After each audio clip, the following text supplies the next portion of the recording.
Hello friends!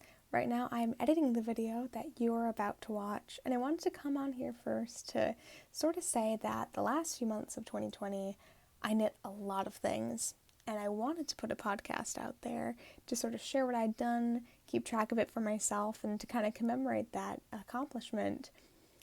But when I did sit down in front of a camera, it didn't exactly feel right. There wasn't that same sort of joy behind it. So I saved the footage and decided not to share it until I knew that I was ready. So before I show you what I've been working on this year, here is the highlight reel of the last few months of 2020.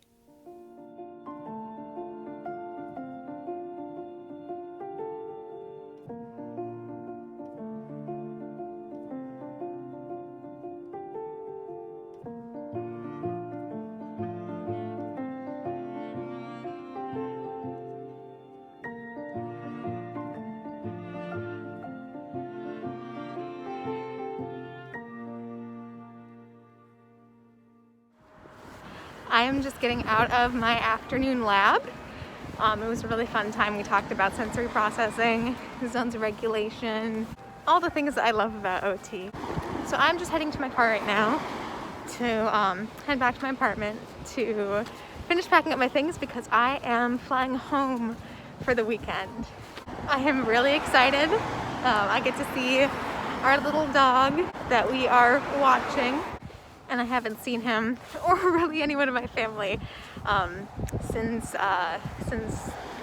beginning of the year. So that'll be really wonderful to say hi and see everybody.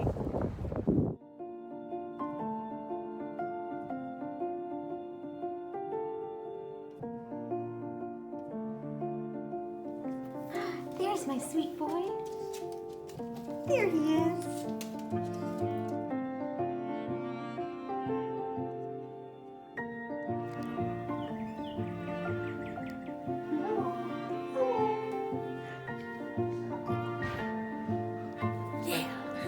Oh yeah, oh yeah, oh yeah.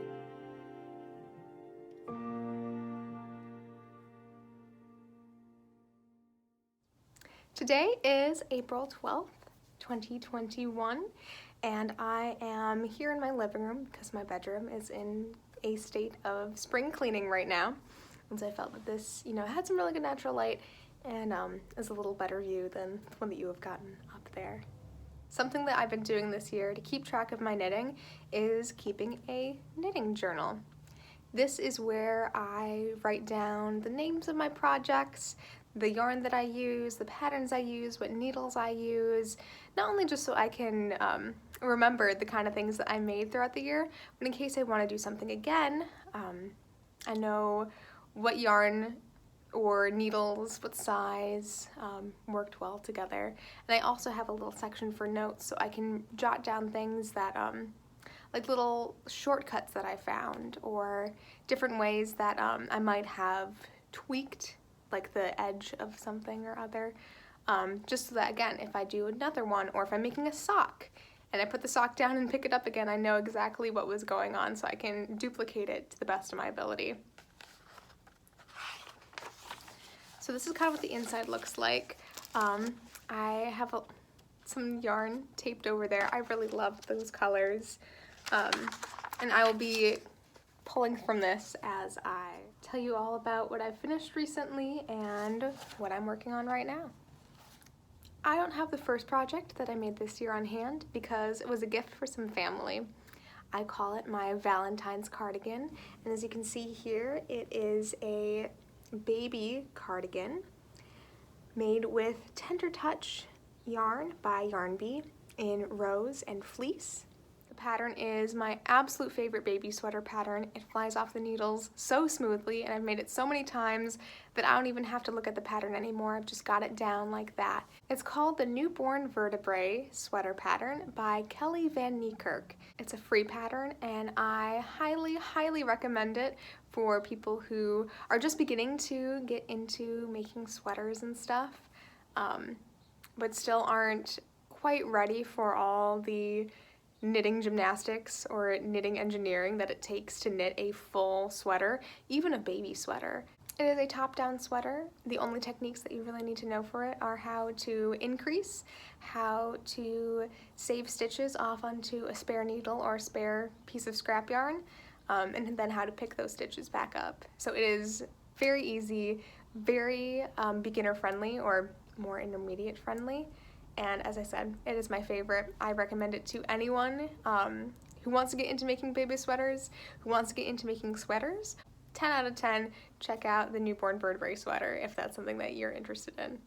My second project was also a newborn vertebrae sweater. This is what I call my ocean sky cardigan. I just really love naming my projects. That's one thing that I've really enjoyed about having my knitting journal over there. This is what it looks like, and this is kind of a good view of what the newborn vertebrae sweater looks like. I am not quite sure what the name of the yarn is. It's just a pretty standard worsted weight kind of yarn that you would get at like Hobby Lobby, Michael's, or even Walmart. I'll show you a close-up of what the yarn looks like. I knit with two yarns at once. One was just a solid teal, and the other was this sort of color changing light blue, dark blue yarn like that. I don't really know who's going to wear it. I don't know anyone who could use a sweater in this size, or any local organizations that are taking infant clothing donations at the moment. But I've got it. It was really fun to make, and I might make another one because I still have tons of that yarn left over. It's very soft, very squishy, very thick, and so hopefully one day it will keep a baby nice and warm, but until then, I'll be taking very good care of it. My third finished project in 2021 was something that I made for me. I usually don't make projects for myself. I usually knit gifts or things I'm planning to donate or wrap around trees and something. But I was in need of a new beanie, and so I knit one. This is also that same yarn that I used in my Valentine's cardigan, the Tender Touch in Rose.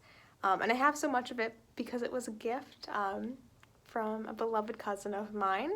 So I am very grateful. It is one of my favorite yarns. I love just the light pink.